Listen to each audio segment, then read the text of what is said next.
Hello, welcome back. If you're watching this, you have tuned in to Mehron Abdollmohammadi's I Missed the NUCL presentation of my paper. So, we left you with the intro, and so now we'll move on to my paradigm of acquisition and whatever else is in this paper. Observable in both Perceval and the Story of the Grail and Final Fantasy VII is what I have termed the paradigm of endless acquisition. That is to say that the environment in both tales is an endless landscape programmed wholly in the service of the reader-player's character, providing the promise of limitless acquisition of more gold coins, better experience, limit breaks, and in the context of never-ending opportunity. This is usually achieved through battle, the spoils comprising the acquisition. This is observed by Graham Weinbrenn in video games as two general aims of acquisition, health, tools, and powers, and destruction of obstacles or enemies. This paradigm is integral to the gameplay system of Final Fantasy VII, acted out in the game's random battle feature. This is most obviously seen in the overworld of the game, which usually is known as its world map, or the space between safe cities, which must be navigated to advance the plotline. The overworld is the variable hotbed of enemy activity.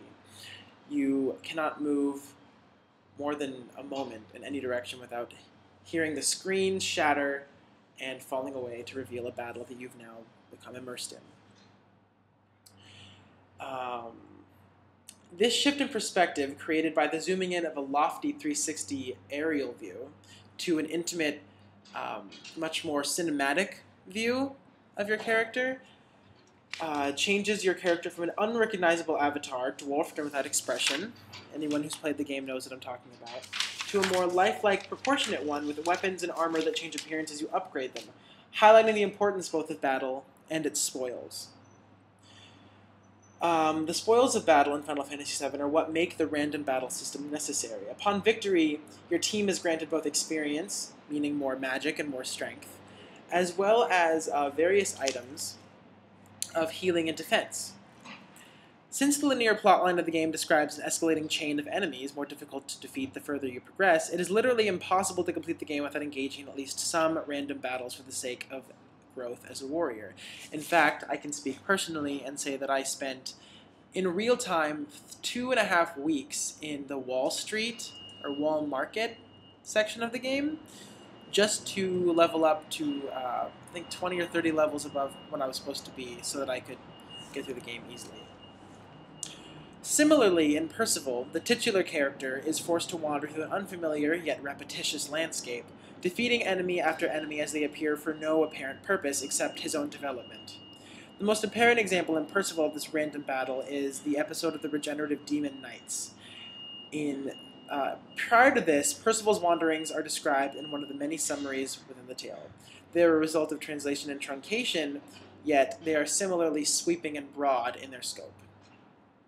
They sweep from the sweeping, dreamlike scope of the summary, which the entire aventure of Tristan and Isolde is described in 2 pages, 236 and 37, and immediately brought to a very visceral, intimate point of view in which Perceval observes 5 knights fully armed and equipped, but their arms were battered, gold shields pierced, their helmets split and dented. This is a direct parallel to the shift of perspective in Final Fantasy VII. Sort of, you can imagine the camera looking down on the immense stadium of the Tristan and Isolde scene, and then immediately sweeping toward Perceval to zoom in on his battle with the Demon Knights.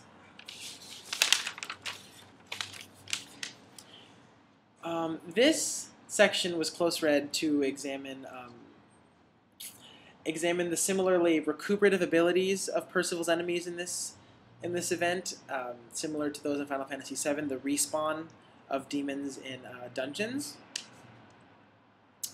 And Perceval, in this event, has to do battle alongside his mentor Gorneman's sons against these knights, who are battled every single night only to regenerate the next morning all over again. And just as in most video games, the enemies are not granted any distinguishing identity or even speech. In this way, the structure of the paradigm of endless acquisition is not as linear for Perceval as it is in Final Fantasy VII, because he often engages in numerous battles with no spoils beyond the experience gained. But there is something to be noticed in that his defeat of the Demon Knights results in something very some specific healing powers. He gets casks of life-restoring balm, aka Phoenix Down, a restored landscape, that is to say that the entire realm that he's just battled within is healed by his defeat of the knights, and he also gets the experience and personal satisfaction of knowing that he's done this.